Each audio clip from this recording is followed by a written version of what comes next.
So hey guys, ఈరోజైతే షార్ట్లో సింపుల్గా ఈజీగా ఫిష్ ఫ్రై ఎలా ప్రిపేర్ చేసేసుకోవాలో చూసేసుకున్నాము. సో దానికోసం ఇక్కడైతే పండుగొరకు చేపలు అయితే తీసేసుకున్నాము. వీటిని ఆయిల్లో షాలో ఫ్రై ప్రాసెస్ ఇలా గోల్డెన్ కలర్లో కొంచెం క్రిస్పీగా రెడీ అయ్యేంత వరకు ఫ్రై చేసి పెట్టేసుకున్నాము.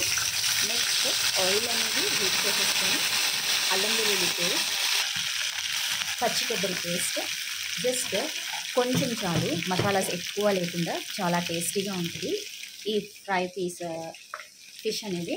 తర్వాత పసుపు హాఫ్ టీ స్పూన్, హోమ్మేడ్ ధనియా పౌడర్ హాఫ్ టీ స్పూన్, ఈ మసాలాకి సరిపడా ఉప్పు.